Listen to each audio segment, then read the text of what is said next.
Welcome everybody. Hope you're all full of coffee and ready to ask some interesting questions towards the end of the session. Welcome to New Ways of Financing Non-Scripted Formats. This is part of the Producer's Toolbox, something. Hopefully you'll be able to take away some information and insight to help you do your next unscripted deal. Helping us through this interesting topic, two experts, pundits, people with experience in the matter. On my immediate left is Julie Bristow, President and CEO of Bristow Global Media in Canada, former Executive Director of Unscripted at the Canadian pubcast, the CBC. On her left, Andrew Marcus, President and COO of Critical Content USA, the company that evolved out of Relativity TV a year ago. I'm Ed Waller, Editorial Director of C21 Media in the UK. I'm going to ask Julie just to give us a little bit of a snapshot of what she does at Bristow Global Media and her experiences and insights in forging non-traditional deals for her formats. Over to you, Julie. Thanks, Ed, and welcome everybody. It's so good to see. We were worried that actually no one was going to be here on the 5th floor this morning, but I'm glad to see that everybody's here. Ed mentioned that prior to starting my own company about 3.5 years ago, I was responsible for all the unscripted content at the Canadian Broadcasting Corporation, including sports content, which in a way has influenced some of the content that I've done in my own content company. So what I did today, just thinking about this topic, because like I think all content producers, what we have to do when we're thinking about unscripted content, which is what we specialize in, is all the ways of figuring out how to produce that content for maximum distribution, and also how to figure out how to make that content for what I would call legacy media, emerging media. And what I tried to do when I set up the company was really be specific about not creating the structures and really the motivation for what I would have called a very traditional linear television prodco. So that was my goal and that was my aim. And what I did this morning is I just put together a couple of slides to try and illustrate the way that we're approaching the creation of content. And I thought that the slides might just be a little bit of an indication about how we're thinking about that content, and it may provoke some questions when we get there. So I don't want to belabor them too much, but I do want to just let you in on the way we think when we're starting to create a project. I think I pointed over there. Oh, I just want to go back one. Okay. I can't see that on my monitor. Is there a way for me to see that here, just so I can? Not here? Okay. Yeah, I'm going to get up if that's okay. I just want to make reference to this slide because, again, and there's a million other ways to think about this, but these are just some of the ways that we think about creating projects when we start. Obviously, the company is in the middle there, and it's all about IP and ownership as much as you can get it as a content maker. I think we all know that. These boxes can be really thought about in a million different ways, but underneath we're looking at an original format in the goal on an unscripted content. A television broadcast is part of the media ecosystem, as we like to call it. Live events could be part of that media ecosystem. Obviously, social media, merchandising, sponsorship, digital partners, production tax credits. So, again, this is by no means the only list, but I think what's really important is that when we talk about, in our company, when we talk about an idea, we look at it with at least these kind of fundamentals involved in thinking about what's beyond a linear TV show and how can we look at monetizing it. Can someone just switch to the next slide for me? Thanks, Ed. And so when we think about what I just showed you, what that actually creates is a web of relationships that are partnerships that some are very traditional, some are not. And in our way of thinking, that those partnerships really amplify awareness and increase the opportunity for revenue associated with unscripted content. So, and again, this list is by no means exhaustive, but at the end of the day, if you've got a format or a show and you're a producer, you have to be thinking about all these types of ways of creating relationships and possibly looking at financial partners that go beyond channels, distributors. We can talk more about it, but multi-channel networks, advertising agencies, professional sports leagues, whatever it is that you're creating, I think what you really have to think about is where are potential partners that increase the opportunity for funding and also amplify the awareness. Sometimes those two things are related. Generally they are. If you're amplifying the awareness of the content you create, it's worth more money. So those were just two slides that I wanted to sort of set the template about how to think about turning what we call linear television projects into media properties. Fantastic. Thanks for that, Julie. I'm going to quiz you on some of that, particularly the relationship with brands, and I know you've got a lot of experience in that, but I just want to bring Andrew into the piece. So over to you, Andrew. Tell us about that. Thank you. So I think I would say in terms of our panel being about new ways to finance a format. You need... sorry, is this a little better? In terms of new ways to finance a format, I would say there aren't really any new ways. I think the oldest way is make sure that you have great content and build great relationships and be platform agnostic. Just be very flexible in how you try to set up that content. And those three things combined, with a little bit of hustle, you can try a lot of different ways to get your product set up. Some of the ways that we have, that we have seen projects set up, usually in the United States, you use the traditional model, which is basically you come up with a great idea, you bring it to a network, they take all of the rights, and you get some sort of fees, usually a production fee, and are able to make some margin in the show. So that is the most traditional and utilized way in the States.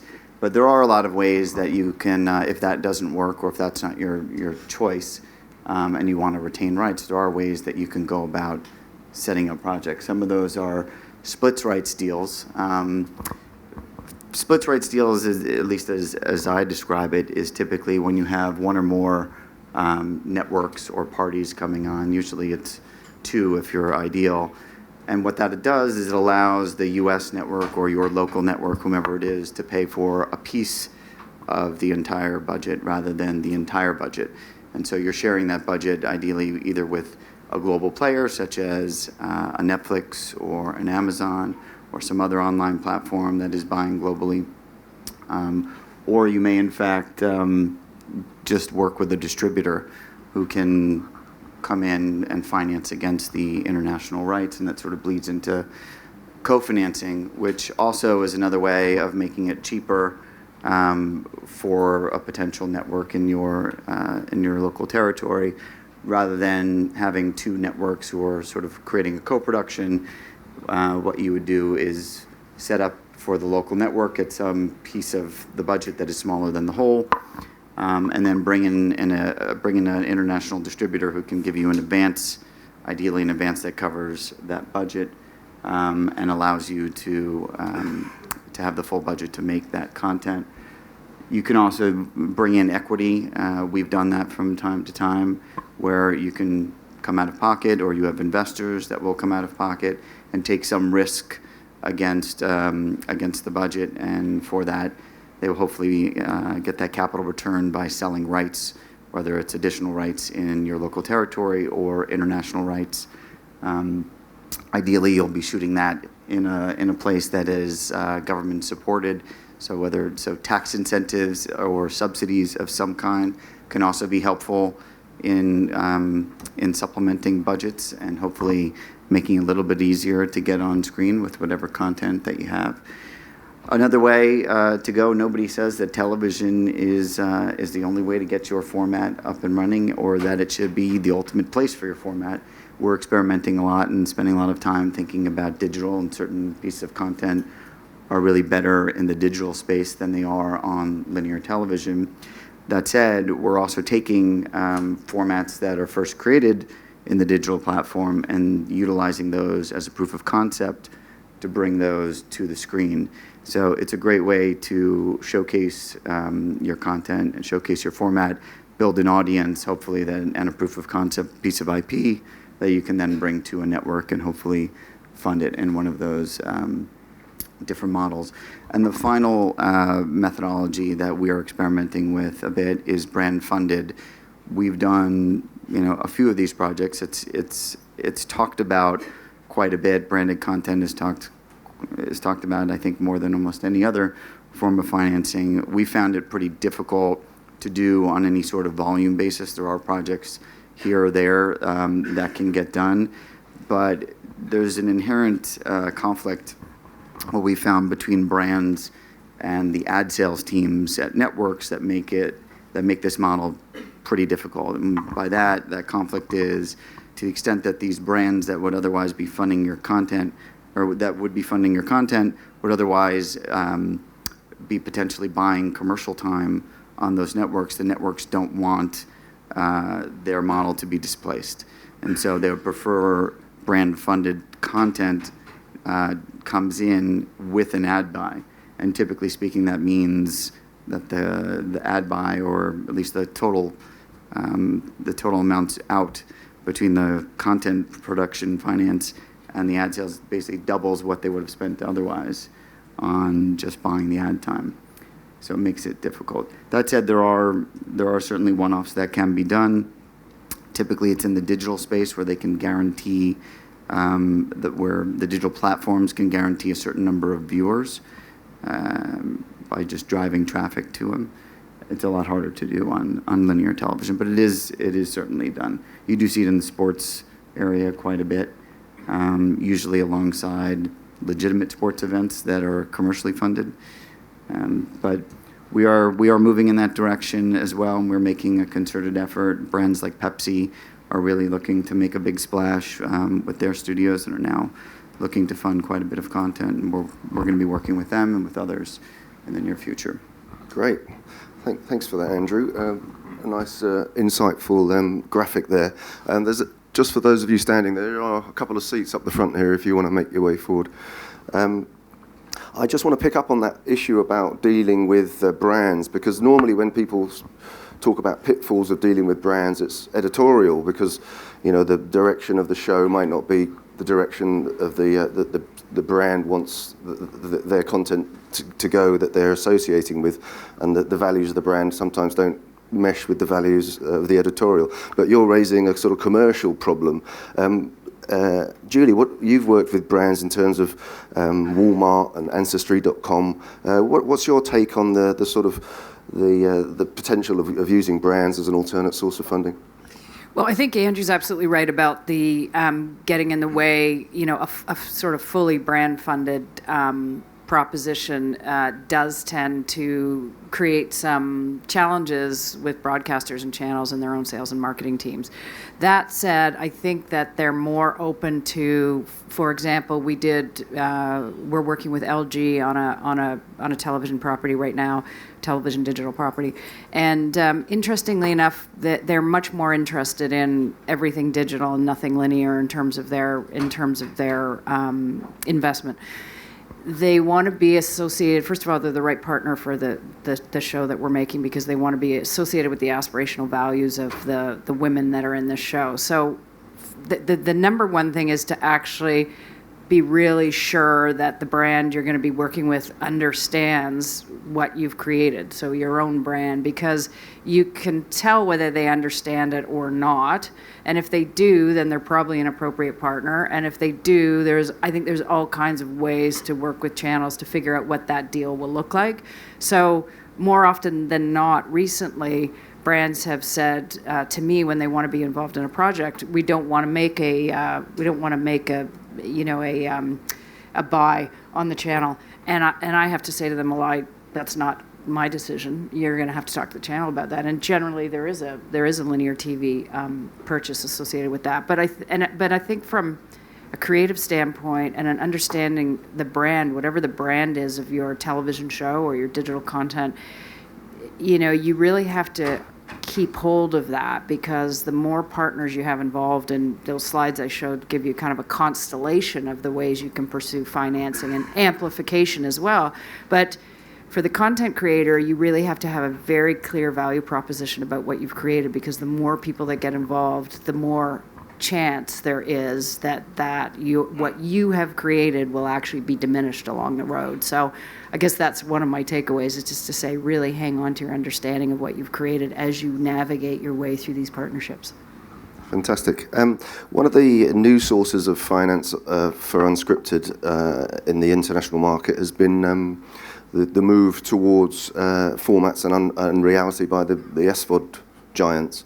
Netflix and Amazon and people like that are now commissioning unscripted shows, unscripted game shows, reality shows, not just documentaries. I wanted to ask the panel about their experiences or their thoughts on that new money coming to this sector, and whether or not it's got some strings attached or caveats or problems associated, because obviously the format business relies on selling local versions of those formats in international markets. And if you give away the format right to someone like a global player like Netflix in 190 territories, how does that impact the traditional format model?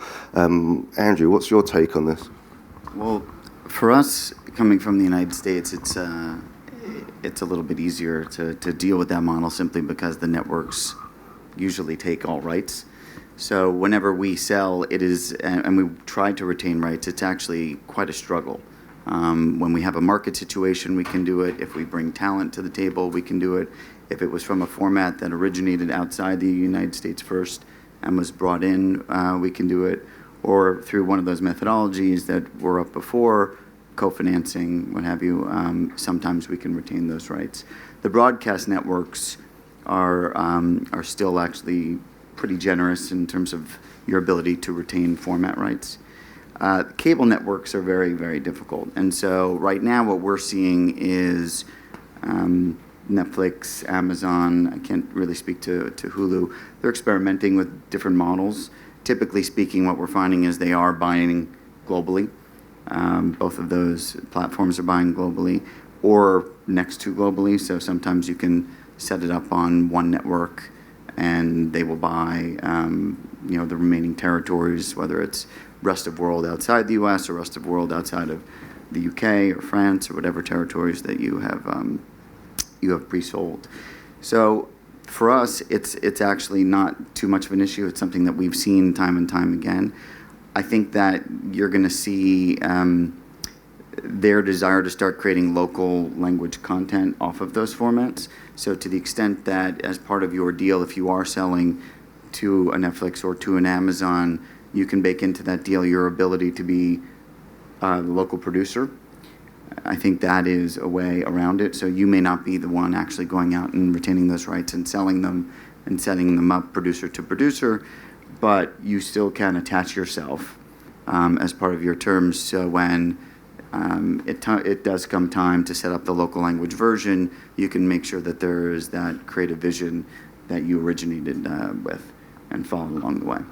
Julie, what's your thoughts on SVOD as a potential? Well, I'm happy to hear what Andrew's just said, because I think that's a really good way of keeping attached to a format that you create in this world where so many people are wanting to take global rights. I think in Canada it's a little bit different. We do still have the opportunity as producers, partially because the tax credit system and the funding is from the government agencies is so generous that it's allowed the Canadian producers and content makers to actually hang on to some of the rights. So one of the things that I would say is that, in my experience, is that deals that actually have a channel attached to them and a Netflix attached to them, because you still have to have a Canadian broadcast channel in order to trigger those tax benefits and that government financing. So in a way, it's a little bit of a different situation in Canada. And so I think the idea of being able to, as a producer, being able to bring more than just a Netflix on board allows you to be more involved in the ownership of the content and the creation of it locally. One other thing I would say is I think it's incredibly exciting to have Netflix and Amazon and other global buyers out there right now. I think the opportunity to tell stories that are bigger, that are more global, to the fact it's the first time, at least in my lifetime that I can recall, where you can, with one piece of paper, be telling a story to the entire audience of the world. And that's a unique proposition that, I don't believe existed prior to today. And that changes the kind of content that you're thinking about. I mean, if you are trying to create content for your local market, whatever it is, it's going to inherently be different than if you're trying to create content for the global marketplace.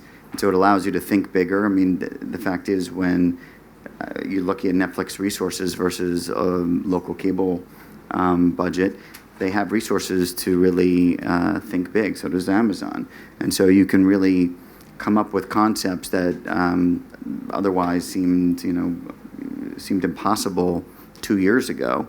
You can now think of concepts that can actually be done. And so I think you're going to start to see some really exciting things come out, some unique content over the next couple of years, simply because there are now global buyers. And when you think of what the arrival of Netflix and people like that in the drama space, how that supercharged drama and created not just bigger drama, but different ways of telling drama stories. If you can imagine how that might play out in the unscripted space, it's quite exciting.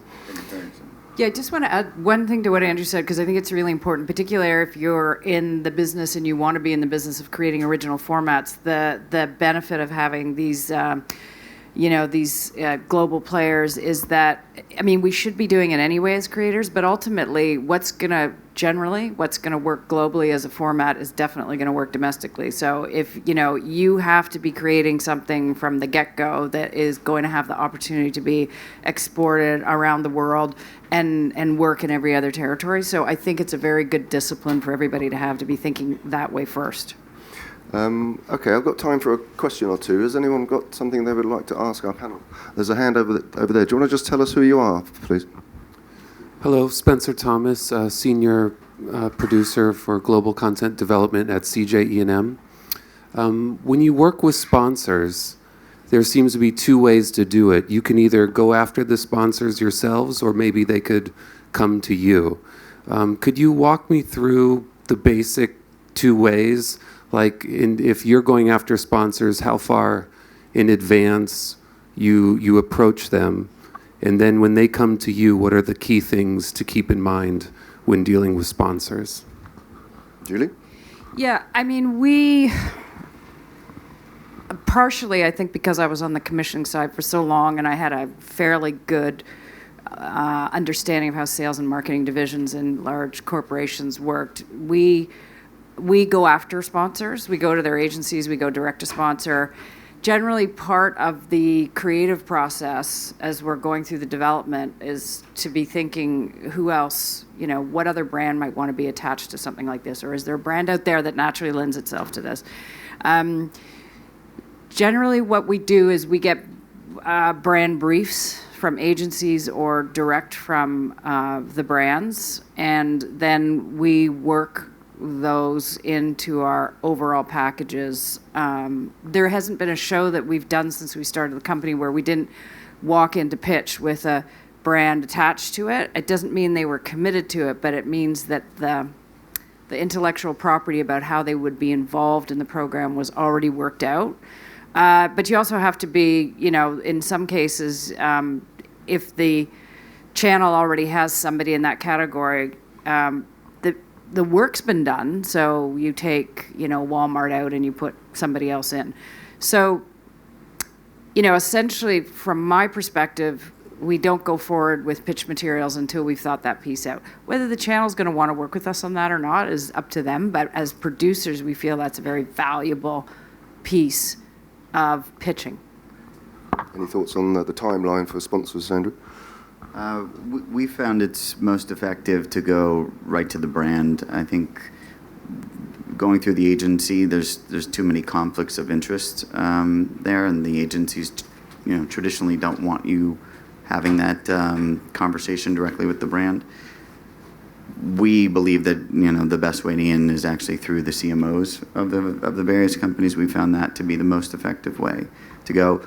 Those relationships are few and far between, but even coming to a place like Cannes Lion, You can meet CMOs in the lobby of every hotel here, and to the extent they like your concept or you've thought enough about their particular brand, they have the dollars. That's where all of the dollars in this business come from, is from the CMO's pockets of these larger companies. There's a question there. Do you want to just tell us who you are? Hello, my name is Timo Argilander. I come from investment fund IPRVC. My question is about consumer payments and TVOD. You didn't talk about that much. Does it mean that it's too far away? Could you comment on that? Consumer payments and TVOD. You mean direct funding from the consumer? Yep. Any thoughts on this? Sorry, when you say, would we be selling direct to the consumer as opposed to? What kind of role that could have when you're building the whole financing and revenue package? Is it today's thing, or is it too far away to think about that? Do you mean in merchandising associated with the content? No, I mean paying for the content. Oh, I see. Pay-per-view. Yeah. Right. For us, we're really concentrating on producing the best content that we possibly can. I think to try to become a platform where you are going direct to the consumer is a very, very difficult task and requires a lot of time, a lot of money, and a lot of luck. I think there are companies out there that are much better at aggregating potential viewers. And I think we find that the best way for us to be spending our time is just concentrating on creating the best content that we possibly can and going to the various platforms. We're platform agnostic. We would not want to take a bet on any particular distribution methodology. I like them all, whether it's subscription, video on demand, ad supported, brand funded, however it gets our concept on air and to the most amount of viewers, we will do it. But direct to consumer on a transactional basis is not something that we're big believers in. Any thoughts on that, Julie? No, and I don't really have anything to add to that. I would just agree because I think our job as content creators is exactly that. We certainly have to be aware of all the places that we can sell our content, but I think that making the best content that suits the distribution platforms that are there and being platform agnostic is absolutely what you have to be. Not setting up a platform in competition with your clients. How's that for a business model? Yeah. I think we would probably have 5 paying viewers, and it would all be family members. So, well, 6. I would buy something. I think we're at the end of our session. I've run out of time, but not run out of questions. There's loads of things we could have discussed if we had a bit more time, whether it's crowdfunding, whether it's high net worth individuals, venture capitalists, soft money around the world, but we'll all have to carry on that conversation out there in the lobby. And also, you could have just used your credit card, obviously, like everyone else does. So all that remains for me is to thank Julie and Andrew, and thank you for your questions. Thank you very much indeed.